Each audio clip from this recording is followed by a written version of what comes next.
Año 1912. La noche egipcia era espesa como el aceite. El aire caliente apagaba lentamente el aroma del jazmín, mientras los reflejos de las linternas se deslizaban por las losas de mármol del palacio. Todo parecía detenido.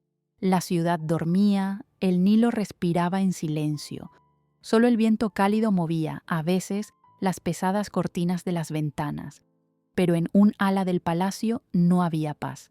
Donde siempre reinaba el silencio, se oían susurros tensos, pasos rápidos, voces apagadas, y de pronto, un grito, tan desesperado que incluso los guardias en la puerta se miraron, sorprendidos. Era el grito de una mujer, joven, frágil, pero con una voz tan fuerte que partía la noche como una espada. Marianne. Los que la oyeron dijeron después, en su voz no había solo dolor, había el fin de todo un mundo. Los sirvientes se quedaron inmóviles. Los pocos que se acercaron se pegaron a las paredes, deseando no ser vistos. «Me haces daño», susurró ella con voz rota. «¿Por qué? No merezco esto». Frente a ella, un hombre con más poder que nadie en el país, el virrey de Egipto, descendiente de grandes gobernantes, y junto a él, una francesa, alta, pálida, con un rostro de mármol. Sus ojos no mostraban emoción, se miraban, dos mujeres de mundos opuestos, y entre ellas, él, el hombre que siempre conseguía lo que deseaba, el hombre que sabía seducir, y luego traicionar. Aquella noche, bajo los techos del palacio, se cruzaron el amor y los celos, la debilidad y el orgullo. Y la historia que más tarde se susurraría por los pasillos empezó con ese grito. «Baja la mirada, Marianne, no puedes mirar así», decía su madre, con voz suave pero firme. La condesa Sophie Vetter von der Lilly siempre pensó que los ojos de su hija eran demasiado directos, casi insolentes para una niña bien educada, pero eran precisamente esos ojos, profundos, oscuros, de terciopelo, los que nadie podía olvidar. Había algo especial en ellos, un brillo suave, como si dentro vivieran estrellas, y detrás de esas estrellas, un mundo entero, lleno de sueños, lleno de preguntas que la niña aún no sabía cómo hacer. Marianne nació a mediados de junio del año 1877, muy lejos de los salones donde sonaban valses vieneses. Su infancia comenzó en la lejana Filadelfia, en una casa donde el destino había llevado a su padre, un conde húngaro. El matrimonio de sus padres no fue feliz. Dos caracteres distintos, dos sueños distintos. La familia se rompía como un encaje viejo.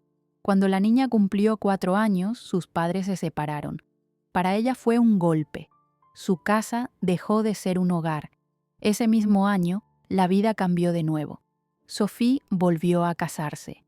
Su nuevo marido fue Tivadar Puskás, inventor, colaborador de Thomas Edison, un hombre brillante y lleno de energía. El día de la boda fue como un cuento. Marianne, vestida de blanco, caminaba con una canastita de pétalos, arrojándolos a los pies de su madre. Sophie se inclinó y le susurró al oído: «Vamos a vivir en el castillo de Wassenaer. ¿Puedes imaginarlo? Un castillo de verdad». América quedó atrás, como un sueño pesado. En la vieja Europa, Sophie volvió a florecer, como si por fin regresara al lugar donde su corazón conocía cada piedra del camino. De nuevo había títulos, brillo, cenas a la luz de las velas, y Marianne fue arrastrada a ese mundo. La vestían como a una muñeca, con vestidos finos y encajes. La llevaban a bailes, recepciones y salones llenos de perfumes y tabaco caro. Todos miraban primero a la madre, después a la niña, y en cada ciudad, ya fuera Viena, Budapest o París, se escuchaba el mismo susurro: «¿Qué ojos tiene? Verdaderos ojos de terciopelo». Marianne escuchaba esas palabras una y otra vez, sin saber aún que ahí estaba su poder. Nadie podía apartar la mirada. Desde entonces, sus ojos serían su tarjeta de presentación, su llave, para los corazones y para el destino. La escuela no era obligatoria para Marianne. Tenía maestros en casa. Estrictas institutrices y atentos tutores le enseñaban francés, inglés, latín y alemán. Aprendía con una facilidad asombrosa. A los 12 años ya hablaba 4 idiomas. Sabía historia y literatura mejor que muchos adultos. Y en secreto escribía pequeñas notas, cuentos cortos. «Mamá», dijo un día, escondiendo unos papeles, «envié uno de mis textos a una revista. 2 semanas después llegó la respuesta. Lo publicaron. Y fue solo el comienzo». Su nombre empezó a aparecer en revistas femeninas de moda. Su madre, a veces, fruncía el ceño. A veces, sonreía. «Es joven y tiene talento», decía Sophie, arreglándose una pulsera en el salón. «Seguro se casa con un príncipe». Pero el verdadero milagro en la vida de Marianne fue la música. El piano se convirtió en su amiga desde la primera clase. Tocaba durante horas, olvidando el mundo. La música le abría otra puerta. Sus dedos, delgados, flexibles, se deslizaban por las teclas como si el viento moviera las notas. A los 15 años la invitaron a una velada especial, tocar ante la familia imperial. Ese día no lo olvidaría jamás. El salón era enorme, dorado, lleno de espejos, el techo altísimo, y al fondo, en lo alto, el emperador con su familia. Ella hizo una reverencia profunda, las piernas le temblaban. Luego respiró hondo, y sus dedos tocaron las teclas. La melodía fluyó clara, ligera, los sonidos subieron por las bóvedas del salón, llevándose su temblor, su miedo. Cuando la última nota se apagó, la sala quedó en silencio. «¿Húngara?», preguntó el emperador con interés. «Sí, Su Majestad», respondió ella en voz baja. «Tienes talento, hija mía», dijo él, y su rostro se suavizó con una sonrisa. Aquella noche cambió su vida. Y después vinieron los bailes. En el famoso colegio Teresianum, donde estudiaba su hermano, organizaban fiestas varias veces al año, con valses, velas y risas juveniles. En salones amplios, bajo arañas brillantes, los jóvenes caballeros bailaban con hermanas, primas, invitadas. Marianne era el centro de atención, vestida de blanco, con la luz de la juventud en la cara. Giraba y giraba. La falda flotaba como alas. Y fue allí, entre el brillo de las velas y el susurro de la seda, donde lo vio por primera vez. Estaba junto a una columna, alto, moreno, con una sonrisa leve en los ojos. Sus miradas se cruzaron, y Marianne supo, sin saber por qué, que ese instante lo cambiaría todo. Tenía solo 18 años, y todo en él hablaba de juventud, el andar ligero, la estatura alta, las facciones finas, aún sin la marca del poder. Abbas, heredero de una antigua dinastía, no había sido educado como se esperaba de un príncipe oriental. Desde niño estuvo bajo la guía de un tutor inglés. Estudió en Europa, en los mismos salones donde crecían los hijos de la aristocracia austrohúngara. Hablaba inglés y francés con la misma naturalidad que el árabe, leía Shakespeare y a Voltaire, y bailaba el vals como cualquier caballero vienés. En los bailes de Viena nunca parecía forastero. Iba impecable, con uniforme perfecto, una sonrisa suave y una mirada con un leve toque de ironía. Pero detrás de todo ese brillo europeo había otra luz, cálida, intensa, como el sol de su tierra, y fue en uno de esos bailes donde la vio por primera vez, la muchacha de los ojos de terciopelo, esos ojos que uno no puede olvidar jamás. Desde aquella noche, su corazón quedó unido al de ella con un lazo invisible, pero entonces el destino dio un giro. En enero de 1892, Egipto entró en duelo. Murió el Khedive Taufik Pasha, padre de Abbas. El joven heredero fue llamado de inmediato a casa. El viaje de Viena a Alejandría se hizo eterno. En carruajes, en barcos, bajo el rugido del mar y el silbido del viento, pensaba solo en una cosa. Todo había cambiado. Ya no era solo el hijo del Khedive. Ahora él mismo sería Khedive, gobernador de un país que amaba, pero que cada año caía más bajo el control de potencias extranjeras.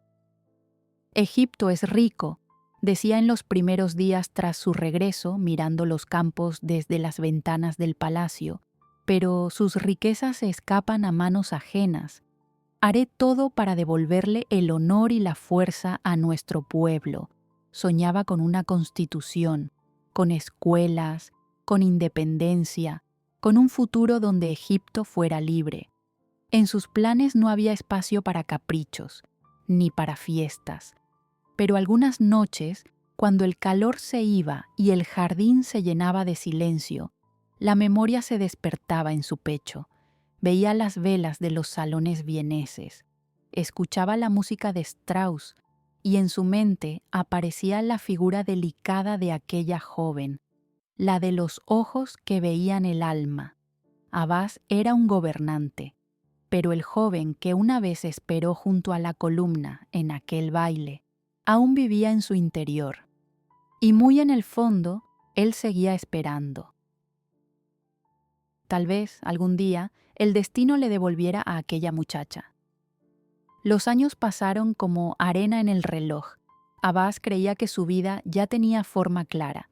Palacios, asuntos de Estado, decisiones que firmar cada día. Tenía una familia. Su primera esposa fue Iqbal, delgada, de cabellos largos, serena como el desierto en la noche.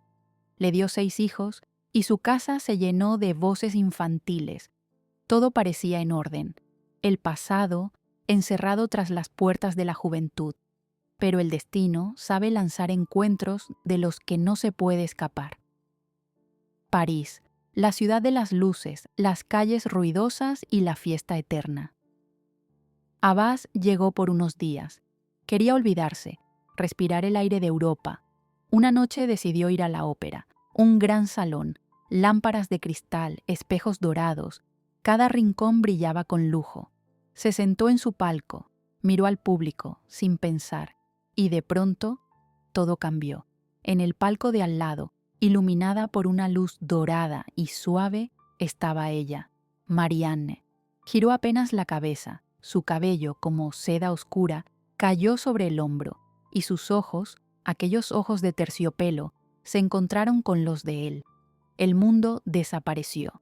Ya no había música, ni sala, ni gente, ni tiempo, solo ella, la misma, la del baile en Viena. Él no se movió, no podía apartar la mirada. Su corazón latía con fuerza, como en la juventud. Pensó, si parpadeo, desaparecerá. Luego terminó la función. La gente aplaudía, se levantaban, bajaban las escaleras, pero él no recordaba ni una sola nota. Esa misma noche, en la habitación del hotel, le escribió una carta. La mano temblaba. Las palabras corrían, sin orden, como el corazón. No te he olvidado, ni un solo instante, desde aquel día que te vi. Escribía sin pensar en lo que vendría, sin pensar en su esposa, ni en los niños, ni en el palacio de Alejandría. Solo existía él, y el recuerdo de la muchacha con los ojos donde vivía todo su mundo de juventud. La carta, escrita aquella misma noche, la encontró solo unas horas después.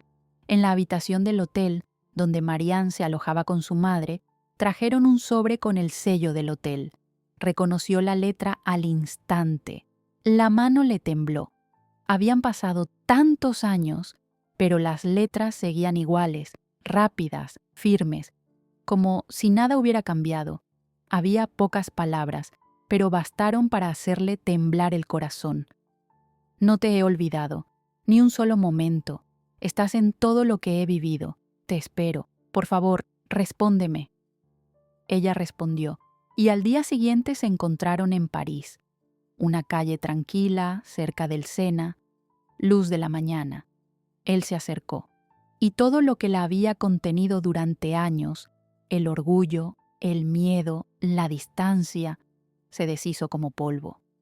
«Marianne», dijo él, muy bajo, como si tuviera miedo de romper el instante. «Ven conmigo, no puedo vivir sin ti».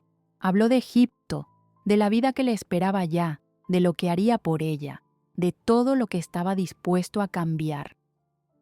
Su voz era cálida, como el viento del desierto. Marianne escuchaba y guardaba silencio. Sabía que bastaba con decir sí, y su vida cambiaría para siempre. Veía escenas en su mente, los bailes en Viena, su juventud, años de espera, y él, aquel joven príncipe que ahora era un hombre. La decisión se tomó en el mismo momento en que sus miradas se cruzaron en la ópera. En primavera dejó Europa. En el muelle la esperaba un barco. Cuando las velas se desplegaron, el viento le trajo el rumor del mar. Como aplausos, el viento de Europa quedó atrás, y delante de ella, el aire cálido y la luz blanca de Alejandría. Y allí, en el puerto, Egipto la recibió con olor a sal, gritos de gaviotas y el brillo dorado de las cúpulas al sol. El barco entraba lentamente en la bahía, y en la orilla la esperaba él. Alejandría la recibió como un sueño, palacios blancos, palmeras altas, el rumor del mar, el viento caliente, con olor a especias y rosas. Todo parecía irreal, un cuento donde ella caminaba por pasillos nuevos, pero a su lado estaba él, y eso era lo único que importaba. El amor que una vez se había roto por la distancia volvió a encenderse, pero ya no era una ilusión juvenil, era una fuerza, y contra esa fuerza nada podía luchar. «¿Quieres quedarte conmigo para siempre?», le preguntó Abbas una noche. Estaban en el balcón del palacio. A lo lejos brillaban las luces de Alejandría. «Entonces debes aceptar mi fe, no por protocolo, sino con el corazón». Marianne guardó silencio largo rato.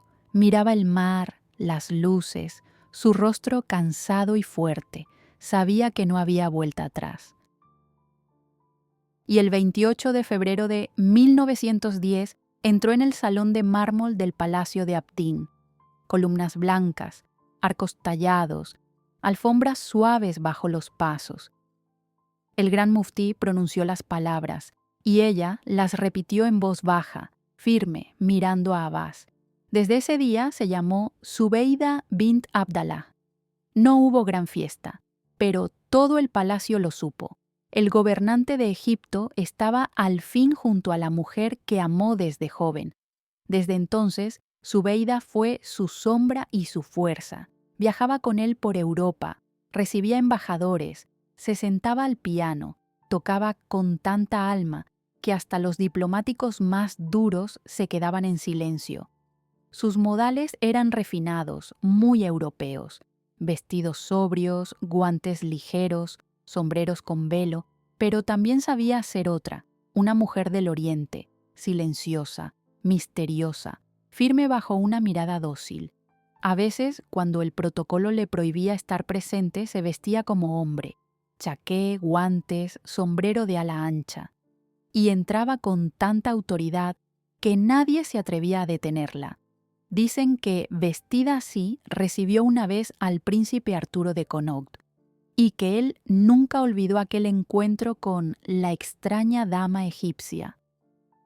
En los palacios de El Cairo y Alejandría, su presencia se sentía en todo, en la música, en la risa de los niños, en las recepciones elegantes, y en la mirada de Abbas, que solo brillaba de verdad cuando ella estaba cerca. La felicidad parecía estar en sus manos. Pero el carácter de Abbas, ardiente, terco, incapaz de medida, siempre escondía un peligro. Sabía amar, pero también sabía dejarse llevar, como si el mundo desapareciera cuando se obsesionaba. En la primavera de 1911, el destino volvió a jugarle una mala pasada. Fue en Francia, en una recepción en un teatro de París. Allí la vio. Georgette Mesny, delgada, baja, con rasgos afilados y unos ojos llenos de ambición, bailaba para conquistar al público. Y después, entre risas, se presentaba como André de Lusange, como si con ese nombre pudiera borrar su pasado y fingir ser una dama noble. Abbas no entendió al principio qué le atraía de aquella mujer. Tal vez era la nostalgia de Europa, su acento francés, su forma de parecer valiente y libre. Pronto, aquella simpatía se convirtió en encuentros frecuentes. Georgette sabía escuchar y sabía halagar. Poco después, Abbas la invitó a Egipto, sin pensar en lo que vendría después.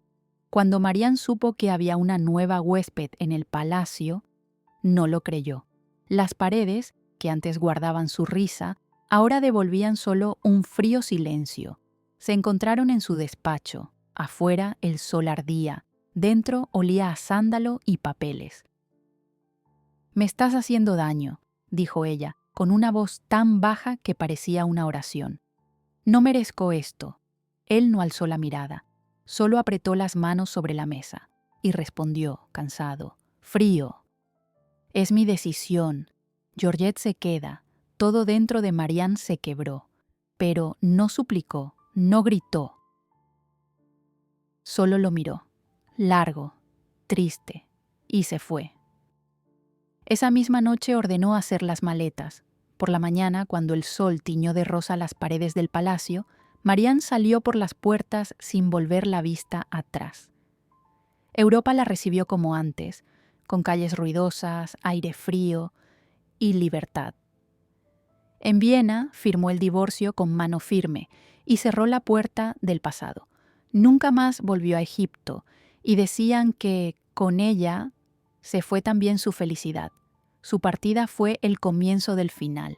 Cuando las puertas del palacio se cerraron tras Marianne, algo se apagó en esos muros. Los mismos pasillos donde antes sonaban risas, música, pasos de niños y conversaciones, ahora estaban vacíos, fríos, silenciosos. Abbas fingía que nada había pasado. Seguía yendo de casa, asistía a recepciones, recibía a embajadores, pero los que lo conocían de verdad notaban la diferencia. En su mirada vivía el cansancio. Detrás de cada sonrisa se escondía la tristeza. Georgette, por quien lo había arriesgado todo, no logró llenar el vacío. Era demasiado ajena a esa tierra, a esos techos. Le interesaban las luces, los bailes, el poder, pero detrás de sus palabras suaves había cálculo y frialdad, y Egipto empezaba a hervir. El pueblo murmuraba, Inglaterra apretaba el cerco, y los hombres más cercanos al Jedive solo esperaban el momento para apartarlo del trono. «Ya no es el mismo», susurraban los sirvientes. «Desde que Zubeida se fue, cambió». Apenas un año después de su marcha, sucedió lo inevitable. Abbas fue destituido. Las autoridades británicas no necesitaron mucho. Usaron cualquier pretexto y lo apartaron del poder. El antiguo virrey quedó en la sombra, casi en el exilio, y nunca más volvió a levantarse. Ella era su felicidad, decían en El Cairo y Alejandría.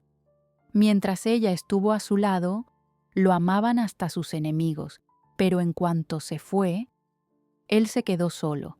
La felicidad se fue con ella. Y sí, había algo más que simples rumores en esas palabras. Cuando las puertas del palacio egipcio se cerraron detrás de ella, la vida de Marianne se convirtió en un largo camino de supervivencia. Volvió a Europa. Ya no era la joven brillante que un día había deslumbrado a todo un palacio oriental. Para mantenerse, hizo todo lo que sabía. Daba clases de música a los hijos de familias ricas. Abrió pequeñas tiendas donde vendía libros y partituras, y por las noches se sentaba al piano en salones discretos. No tocaba por fama, tocaba para llenar la habitación unas horas de algo parecido al calor. En 1931 publicó un libro en Viena, unas memorias. Se titulaban La vida de harén de una princesa. En esas páginas había de todo: amor juvenil, lujo y esa extraña libertad que nunca encontró ni en Europa ni en Oriente. El libro causó revuelo. Se habló de él en los periódicos, en las tertulias, pero fue un ruido breve, como la luz de una vela que se apaga. El tiempo no perdonó su belleza, ni sus fuerzas. Vivió en París, en Londres, volvió a Viena. Y al final eligió Graz, una ciudad tranquila, allí en un apartamento pequeño, con ventanas que daban a una calle silenciosa. Su vida se fue apagando poco a poco. En el verano de 1968 cumplió 91 años. En agosto se fue para siempre. A despedirla solo fueron unos pocos estudiantes musulmanes de la universidad local, jóvenes que conocieron por casualidad su historia y la respetaban por haber vivido una vida sin mentiras. Abbas no vivió para ver ese día. Había muerto 20 años antes, y su final fue muy distinto. Cuando llegó su hora, no tenía a nadie cerca, ni a Georgette, por quien destruyó su hogar, ni a Iqbal, madre de sus hijos, ni a Marianne, la que había sido su felicidad. Murió solo, un hombre que una vez tuvo poder, lujo y amor, un hombre que traicionó a todos los que amó y que, al final, fue traicionado por todos ellos.